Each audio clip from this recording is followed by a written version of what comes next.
Mark, welcome back to the Visionary Life podcast. We actually recorded our first episode back in April 2020. So it's just so funny thinking back to that time, start of the pandemic. I remember vividly that you were actually supposed to come to our recording studio in the West End of Toronto. And then at the end of March, I was like, what am I doing with all my podcast recordings? I guess we're going on Zoom. And so anyways, we had a great conversation. We talked about how truLOCAL came to be. We talked about advice for new entrepreneurs, really navigating those first few years. But today's conversation is going to be a little bit different because since that original conversation, you got married, you wrote a book, you found a passion for race cars, and you are officially done your time at truLOCAL. So I guess my first question is, how do you feel? Yeah, it's crazy. All of the things you just described feel like an entire lifetime ago, but at the same time, they feel like just yesterday. Like I still feel like we're still in the trenches of truLOCAL, trying to, jump from trade show to trade show and gym to gym. Like I feel great. How else can I, describe it? We sold truLOCAL. It was an amazing win. It gave the team and myself and the family an opportunity that we never could have even imagined, and now I get to drive race cars and write a book. Life's good. I feel like if you're in a situation like this and you're wanting anything more, you just don't appreciate, you got to have some gratefulness into where you're at. Mm-hmm. What was the feeling of having the acquisition go through? Like, were you just ecstatic? Was it stressful? Was the whole journey worth it? Like, can you just describe a bit? Because you guys were acquired for something like $16 million. I can just imagine like seeing all your hard work, that idea that hit you many, many years ago is now grown into this massive empire that just got acquired. So what were your like feelings, or what was going through your head at that moment?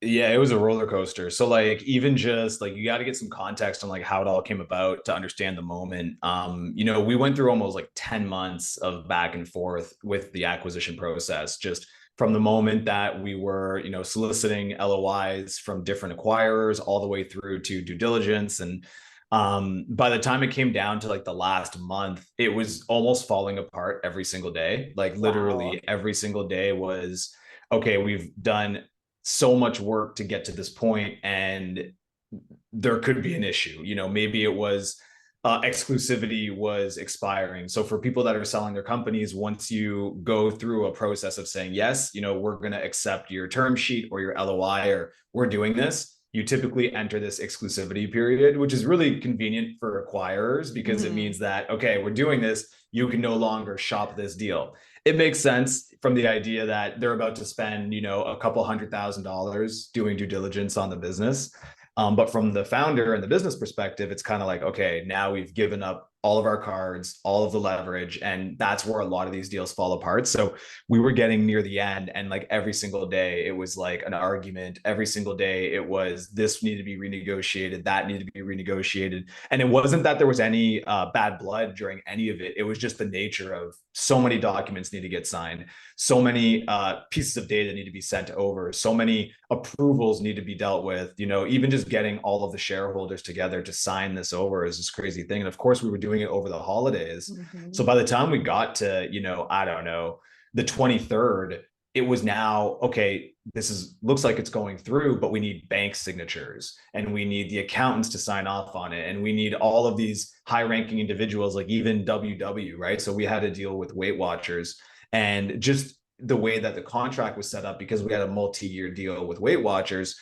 If there was ever a change of control, which when you're doing these deals with these other companies, you don't think that this is ever going to be something that comes up, but it does. And because there's a contract, they need approvals. But good luck trying to get, the head of WW Canada to sign a legal document over the holidays, let alone the banks. So it was like so tight, wrapped right down to the wire. And it's crazy because now you're staring down the barrel of everything you've ever wanted. Like for me personally, selling truLOCAL or selling my first business, before the age of 30 was the goal that I had set out from the age of, I don't know, like 20. I was like, okay, I want to have a company be acquired by the age of 30. And to be so close after not only the journey of building truLOCAL, which it was, we did D2C food, right? Like the most competitive, difficult space you could possibly get into. And we somehow survived, we somehow thrived and survived all of those bullets that were being sent our way, to then get to that final boss battle of, okay, yep, we're going to do this acquisition, going through all of those motions and then being right at the finish line and potentially watching it fall apart. It was insane, like from an emotional roller coaster standpoint.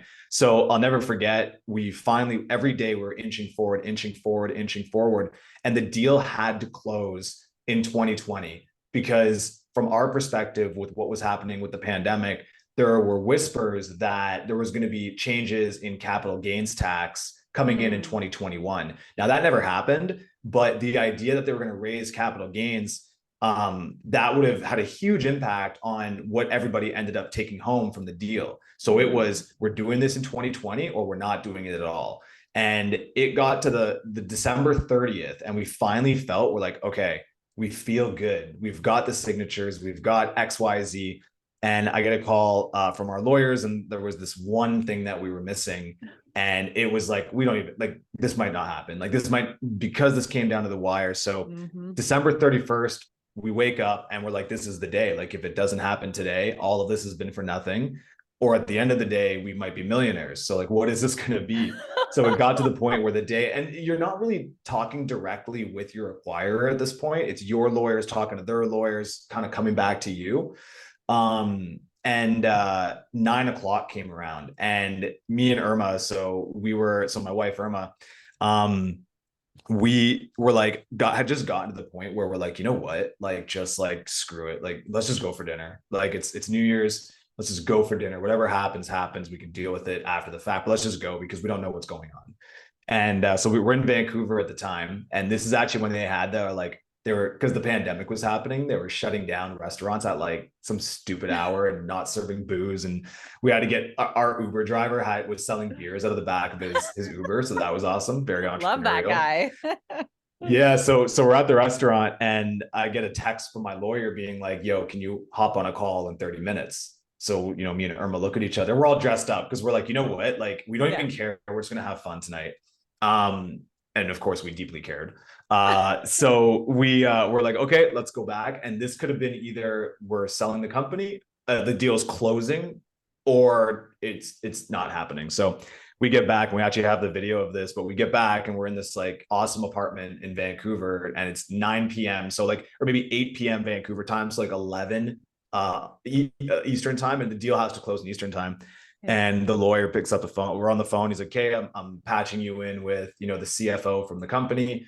And just immediately we knew like it was going through. And it was just like this super surreal moment because it's so intense and it's so wild, but it's also so anticlimactic because it's like, okay, do you all agree? Everything's good. Do you want to close? Yeah, we're good. Let's close.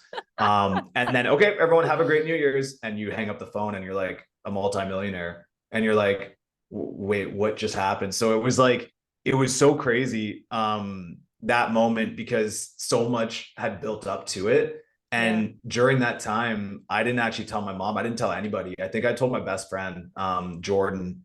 He was the only one. I didn't tell any of my other friends what was going on because it was like literally like such a long period of time. So on New Year's, I picked up the phone, called my mom, and she thought I was calling. She's like, oh, you're early. And I'm like, yo, got a surprise to tell you. And I was like, you know how we've been trying to sell truLOCAL.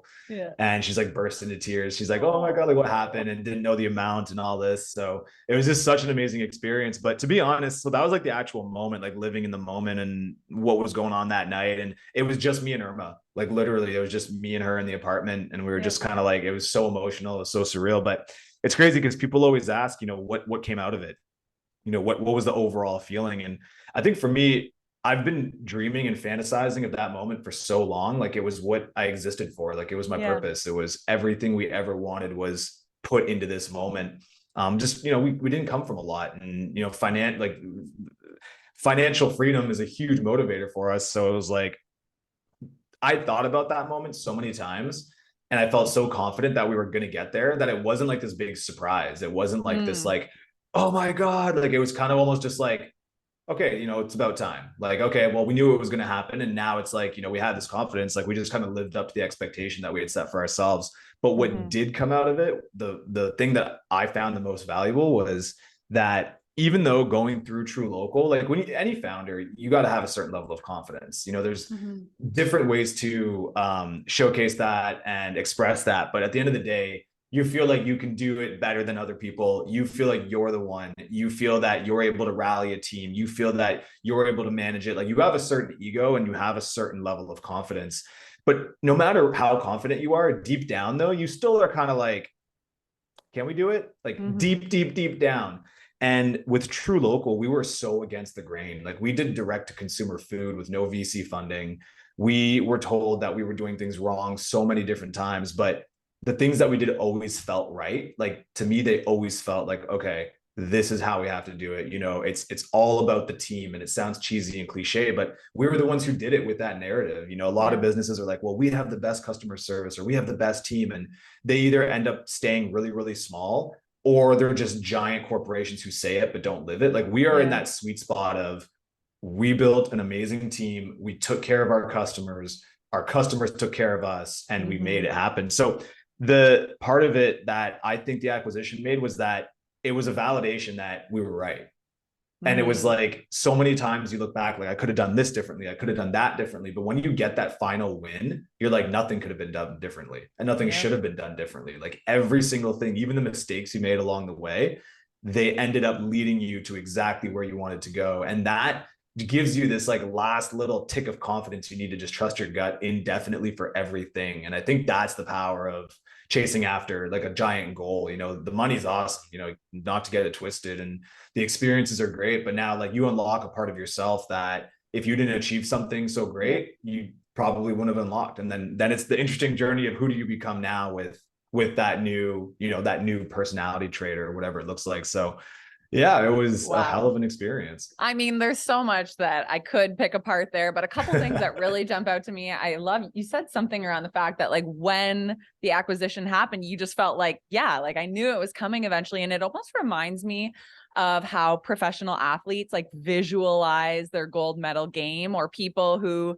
have a big goal or dream, like they just like embody and feel what they want so often that sometimes when it actually happens, it's like, of course, like I've been thinking about this moment, I've been writing about it, I've been dreaming about it, that it just feels right. So I think there's something to be said for sitting in that energy, even if it seems like a big lofty goal of like, how am I going to sell a company for 10 million? Sit in that energy. Think about it. It will happen. Like, what's that moment going to be like? So that was one thing I love that you shared. Another thing too, is like, it's interesting hearing you say, all I ever wanted was to have my company acquired by the time I was 30. So did you feel any emptiness, or like, what do I do now? Because you reached the pinnacle of what you wanted. But then I would imagine you're kind of left thinking, well, I'm a driven person. What's this next chapter going to be? And like, how soon do I move on to the next thing?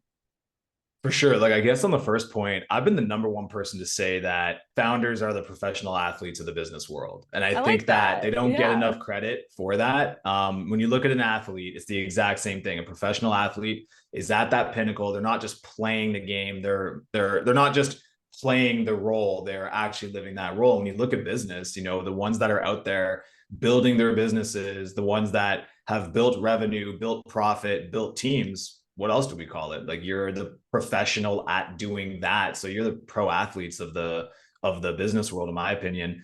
And even as far to take a stretch to say like it is physical, like to me, when you're going after a challenge like this in business, you actually need to be mentally and physically stable and in a good place. Otherwise you just can't perform. So there's, that part of it. And then I guess sort of looking at the second part is, that I'm a huge believer that, look, you look at all these kids that go through these like quarter life crises now, right? Like you used to be the midlife crisis. You go buy a convertible Corvette and, you're like, okay, you're reliving the days that you wanted to, but now you've got kids that graduate university and like, they're absolutely distraught.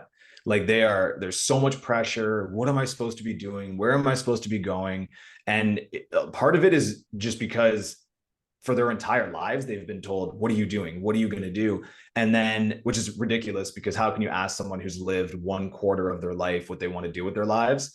And then on the flip side, access to information, right? Like now you see all of the different opportunities that exist in the world. And before, when it was, okay, you only have access to the opportunities in your town or maybe your country or maybe your social circle, like, you know, a bricklayer, so you know that business model exists. Or maybe you were lucky to find a magazine hanging around that showed you that, oh my God, like management consulting, what's that? Yeah. Now you go online and people aren't even looking up industries, they're looking up how to make $1 million, and then they Yeah. get all of these different business models to choose from. So I struggled with that a lot, and I talk about it actually in the book. And the whole thing is, in my opinion, it's about finding your purpose, right? So what is it that you want to exist for? But the thing is that it doesn't have to be your life's purpose. Like, you don't need a life's purpose. Like, you should have something that is long enough so that you can actually work up to it, because whatever your goal is, it's going to take longer than you think. So, you know, to have a 6-month purpose it's more of a goal. But like, even 2 years, 2 to 5 years, to find something that you are willing to give everything to, that to me is what builds character, and going after it, whether you succeed or fail. But for me, that's what I realized early on. I was like, I don't know what I want to do at 40. I don't know what I want to do at 50. I don't know who I want to be. But I do know, more than anything in this world, I want to be a millionaire by the time I'm 30. It just was what it was. You know, there are people that are going to want to be a doctor. There are people who are going to want to be the ultimate tennis player. There are people who are going to want to be the ultimate father or brother, you know? So that is a long-term vision you can chase after, but it doesn't have to be your entire life. So for me, I had always made the promise that, okay, my goal right now is to, you know, do this by the time I'm 30. And once I reach 30, I'm going to take a blank slate. You know, I'm not going to assume that I just want to continue on with this, you know, pursuit of business or anything like that. It probably will be the case, but I'm going to go ahead and take it and reassess and say, okay, I have no purpose now. If I could choose today what I want to do I have enough clarity in my life that I know what I want to do for the next 20 or 30 years, or who I want to become? If so, I'm going to go ahead and gun for that. If, like the majority of the population, I don't know, then no problem. Let's do like a 5 or a 10-year goal and channel all of our energy into that. So that was kind of it. And it definitely is another thing too. So for anybody who ever gets to this point, it's never the end, right? Like, I think of what Kanye West said it, and he's like, you know, not having money isn't everything, but not having it is. Like, when you're chasing that check in any form, whether it's a career or a big windfall, money is everything, because you can't think a week or a month or a quarter ahead, because you got to pay the bills. Once you get the money, you realize that it actually just opens up a new set of problems, the whole more money, more problems, but not in the way people think. I've been fortunate. I never had to deal with any of that, like, drama. Like, my family's really close. I have a very small group of friends. So I never had to deal with that. But the question does come up: what do you do when you can do anything? And that's existential. That becomes like, oh shit, like, what do I want to do? Oh my God, I could do anything. What do you do? And once again, circling back to the point of when you have to take the opportunities that are in front of you, really, you just got to kind of, you know, turn water into wine, in the sense that, okay, I only have 3 options. So I got to make one of these work. And that typically is what most people's career trajectory or entrepreneur journey looks like. They're like, there's an opportunity in front of me, whether I love it or don't, this is what I got. But the tables turn a lot when it's like, I can go into anything with any people, and now you're like, oh wow, it really forces you to think about what matters, and it forces you to think about, from a first principles perspective, what do you want over the next few years of your life.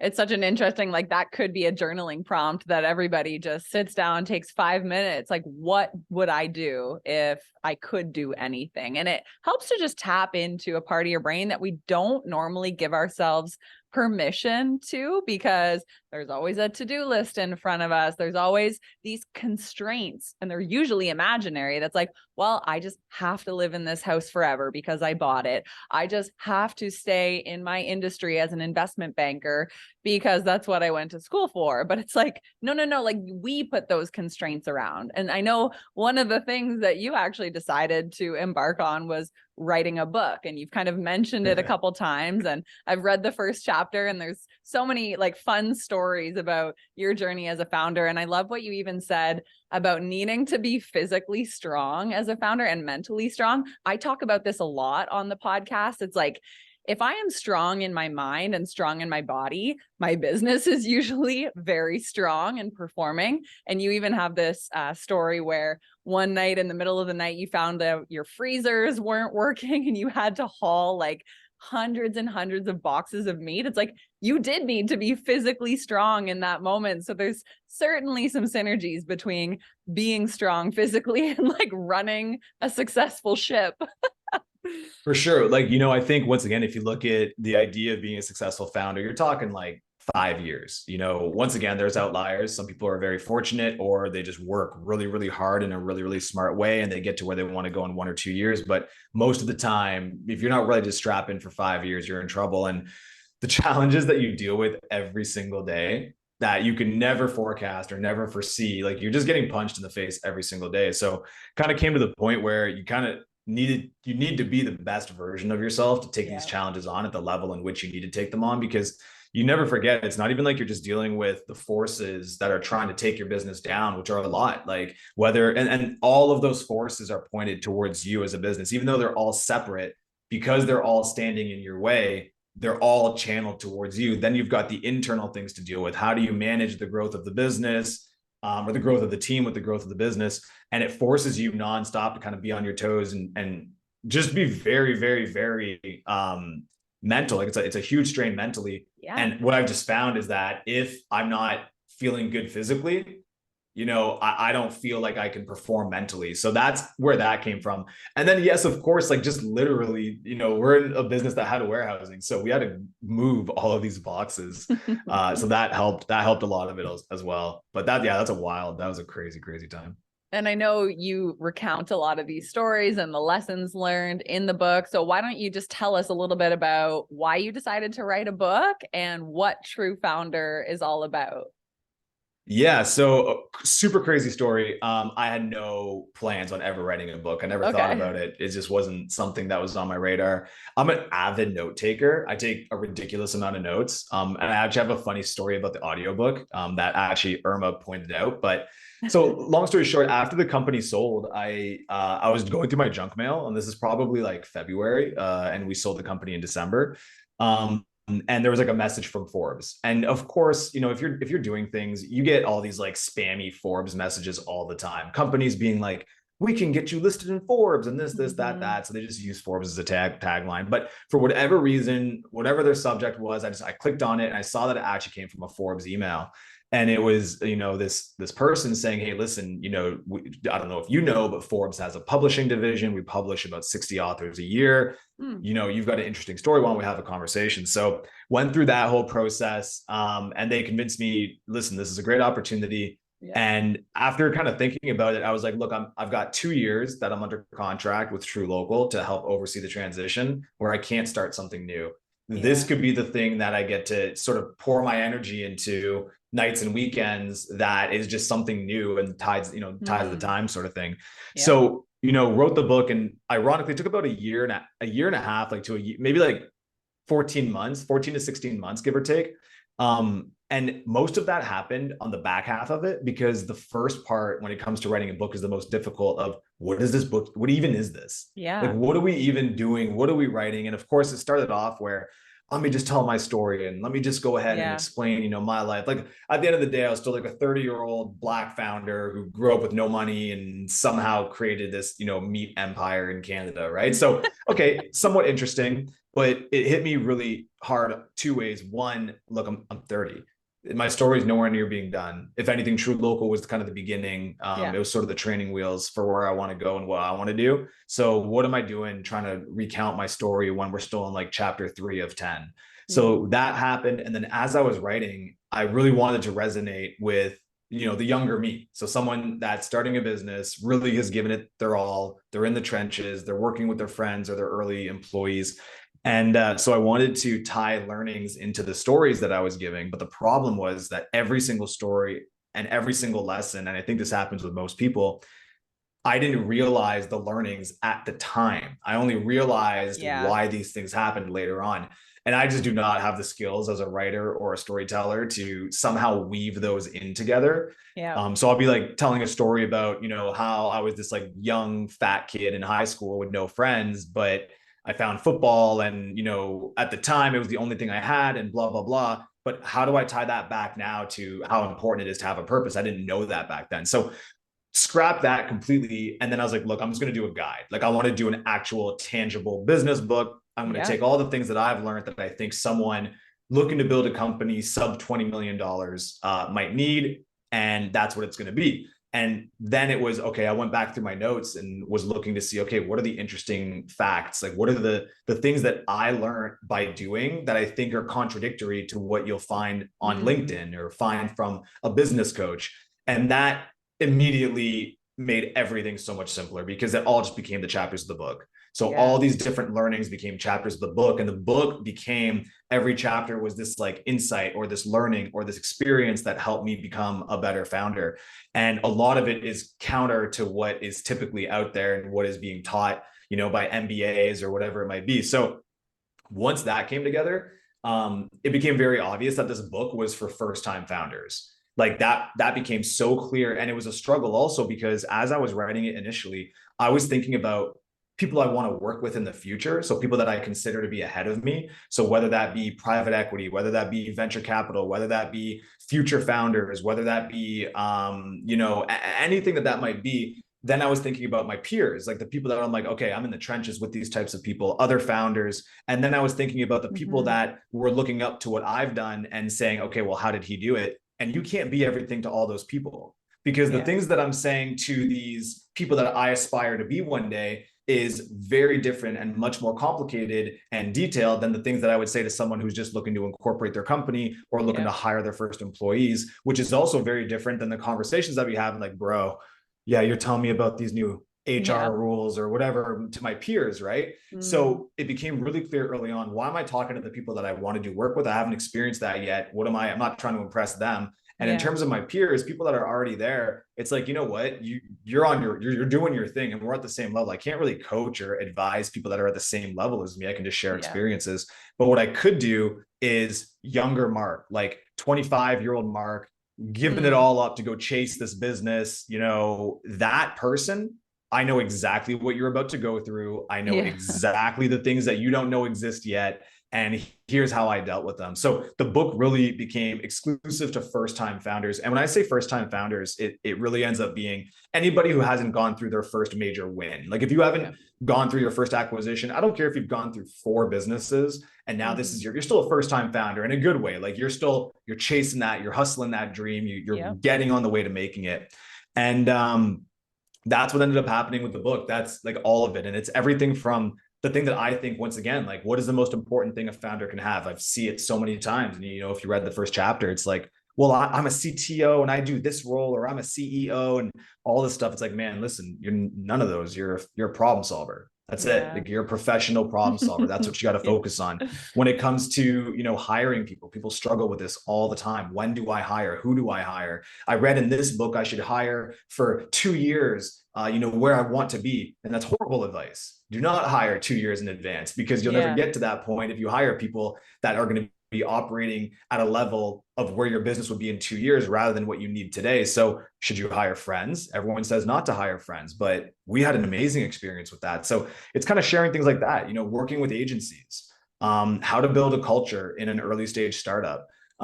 For me, a personal one, how to stay organized as a person who thrives in chaos. I am chaotic. I'm like the typical founder that will absolutely burn everything to the ground. And, it's just, my brain is a mess. And I had to bring in really talented people on the complete opposite spectrum, really organized individuals to help balance that out. And it's like all of these things that I thought were really important that I wish were being taught to me along the way, but I just had to learn the hard way. I'm like, yo, this is what it's for. So that's why, called it True Founder, obviously a play on truLOCAL. And that's where I came from. And even now, actually, I appreciate it, but I think your listeners are probably like this, but we think about like, how do you market the book? And for me, I was just telling you about this. Look, like you go look me up on social, you'll see, like, I'm not big into, I don't have a huge social media presence. I have no interest in spending a ton of time kind of posting content. I'm just not good at it. It's not what I do. I'm a founder. I love business. I love building. I love promoting the products of my business, but I've always struggled sort of promoting my own stuff. So when it came time to do the book, what do you like? All you really have to sell is your face, right? So we were going through it, and of course, we tried to do the whole thing. We tried to do all of it, Okay, well, I'll post more on Instagram. It didn't. Absolutely. Like if I was telling someone, like, you're just being lazy at this, and you're not, and I'm like, I accept it. Like I'm just not doing it the way I'm supposed to. It's the opposite of what I want to do, and I'm just in the position right now where if I hate what I'm doing, why am I doing it? So we did the TikTok thing, did 100 TikTok videos. Hated it. I hated it. I hated it. Quality was good. Like they were fine, but I'm just like, this is not me. So not for me. we're like, Doesn't oh light my you God. up.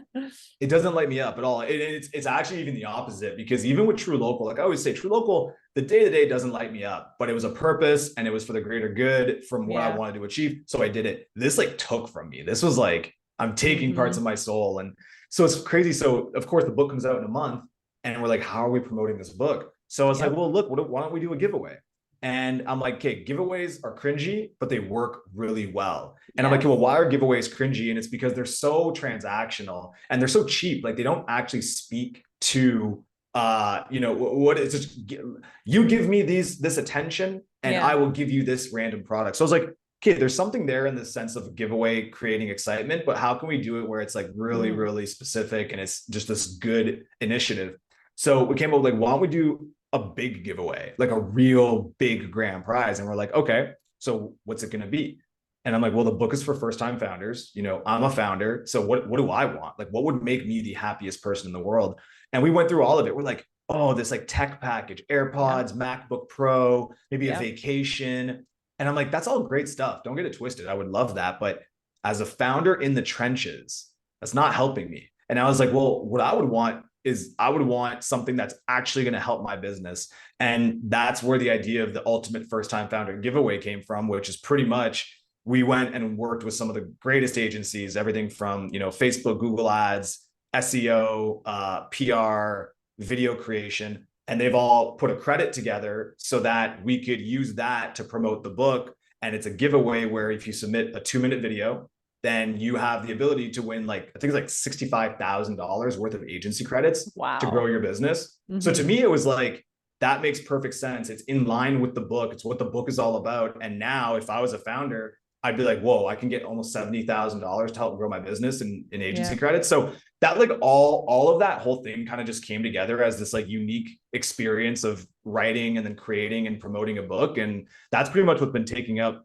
most of my time for the past year and a bit. Yeah, I can only imagine just the amount of labor that goes into writing and then editing and now promoting. And I think what you say around the fact that, Instagram and TikTok, they just weren't your thing. It's so refreshing to hear that, because people need to be reminded that marketing is energy. And if your energy is not there when it comes to social media, your community probably feels that, right? So it's like, okay, maybe I put a pause on those two platforms, but where can I create energy? And for you, you're talking about this giveaway package you put together and it lit you up. You're like, this would be so epic. I wish I would have won that. And that is energy. And people would say, oh, is that really enough to launch a book? Of course, because if you put a shit ton of energy behind it, that could be your one and only launch strategy, and it could knock it out of the park, right? So I think it's just an important reminder. It's like, you don't have to show up all the places if that type of output is truly dreadful, Totally. And I think like, look, like, the path of least resistance is real. Like, it's amazing to be able to build audiences on Instagram and Twitter and TikTok. It's there, it's real. It's way better that it exists than it doesn't. And if you can take advantage of it, you should, but you don't have to. Like, there are other ways. And I think that that's a big thing, that a lot of people force themselves to do it, which they should. At the end of the day, if it's an opportunity, you should at least try it. And if it's something that's bearable for you and it's not taking your, like, it'll take energy to actually do the work, but if it's not like crushing your soul, then yeah, do it as part of the discipline of, building your brand and getting to where you want to go.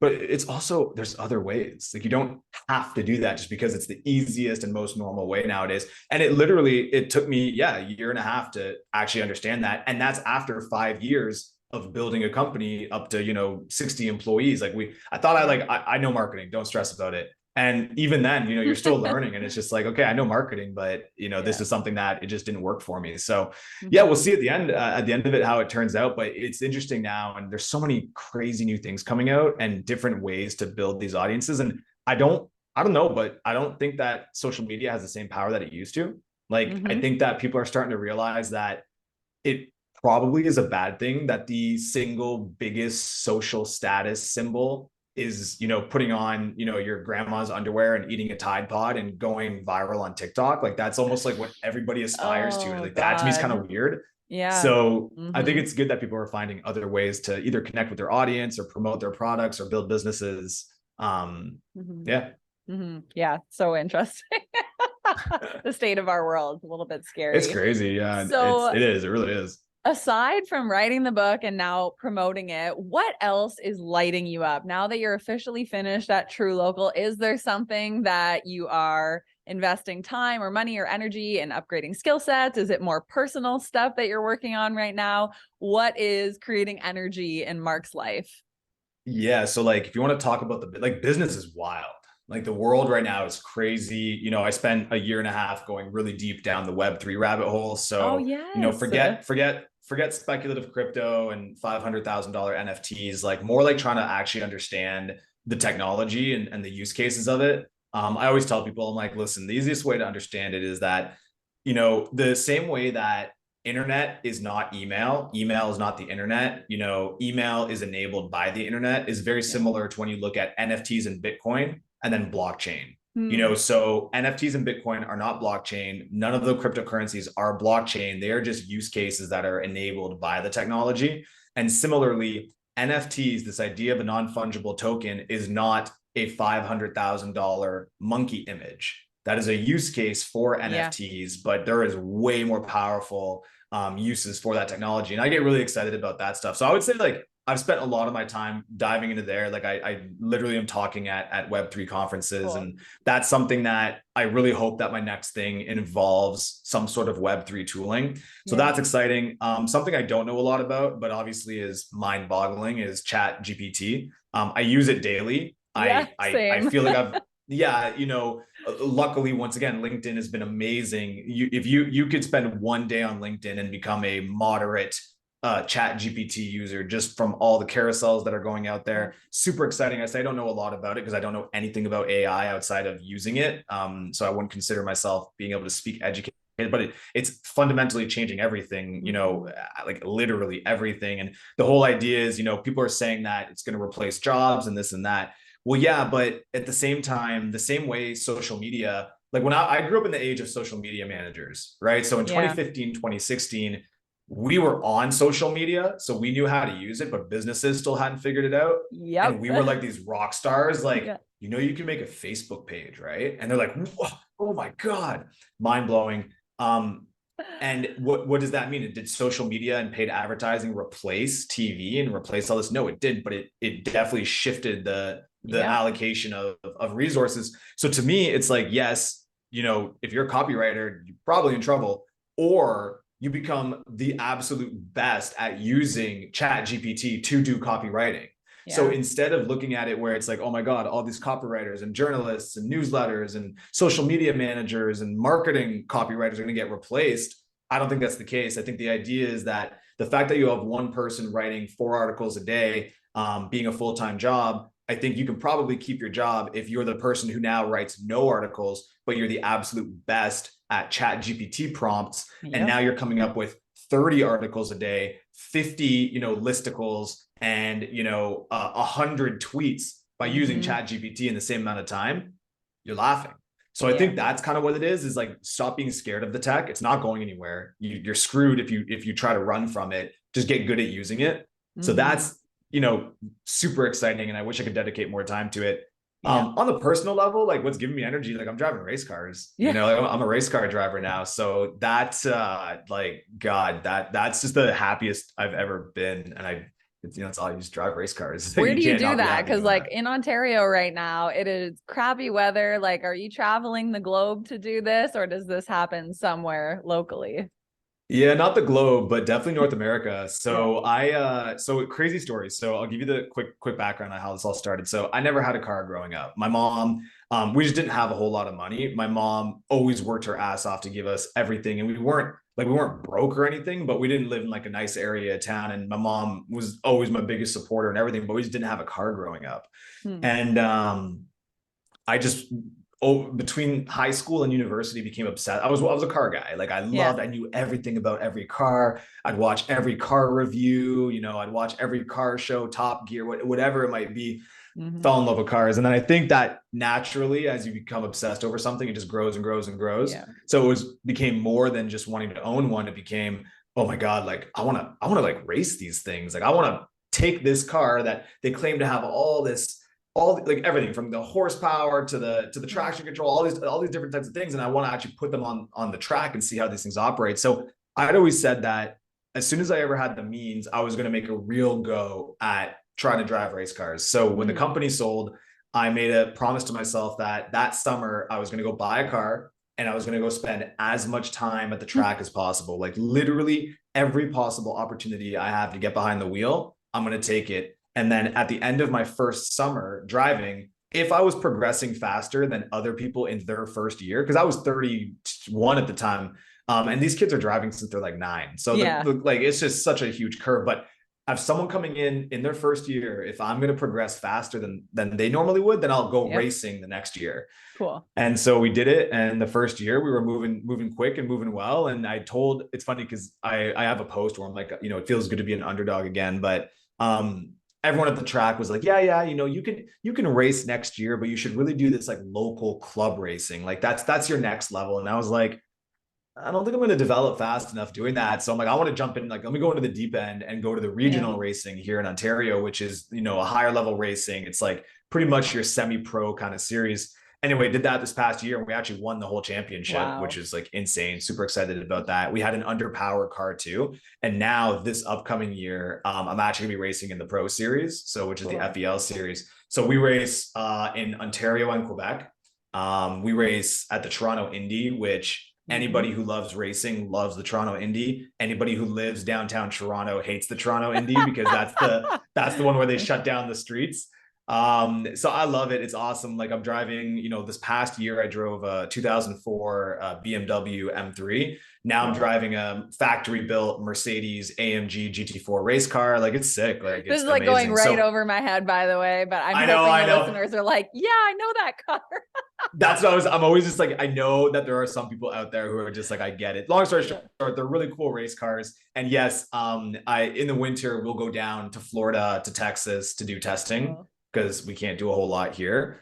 And yeah, it's really become a big part of my life. And I realized that once the company sold, I always thought that I was the type of guy that wanted to work on like a million different projects because I've been so myopically focused on one thing. It was only truLOCAL. There was Yeah. literally nothing else in my life. Mm-mm. And I thought that coming out of it, it was, oh my God, now I can spend Monday working on this project, Tuesday working on Yeah. this project, Wednesday working with those people. And actually, that ended up not working out for me at all. It made me appreciate how much I really loved being focused on something. I Yes. think though, Yeah. coming out, it's about taking the things that you learn and making them a little bit better. So I don't want to ever go back to this thing where only one thing consumes my whole life. So what I Yeah. did realize is that I like 70, 15, and 15. So I like having a main thing. I like having something that's mine, that's my baby, that I'm investing in, and that it really is priority number one. Yeah. But I like to have two other things that are 15% way, way in the back seat, but that hone my skills in a certain way, bring me happiness, whatever it might be. So example would have been like, let's just say if it was truLOCAL, be like truLOCAL, race car driving, and the book. Boom, Hmm. that's it. I'm done. Now Hmm. that's where my energy is being used, and that's the Yeah. split. So now I'm just happy that with racing, it's something that makes me happy, but it's also this like there's a huge business behind racing and all this stuff. So Interesting. Yeah.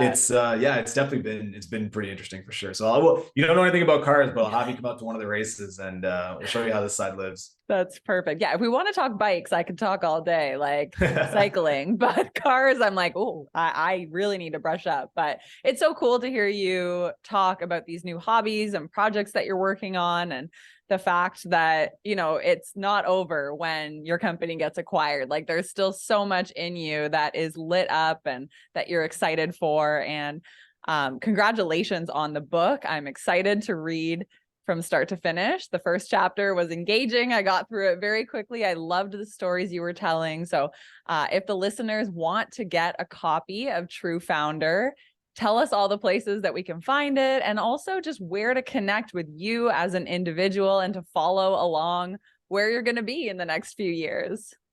For sure. Yeah. So in terms of the book, pre-sales are on now. So you can just go to marclafleur.com, MarcLafleur.com, and you'll find it there. Pretty much like all of my, whether it's on LinkedIn, whether it's on Instagram, like it's kind of book focused right now. So my Instagram is darkmarc_, so DARKMARC_.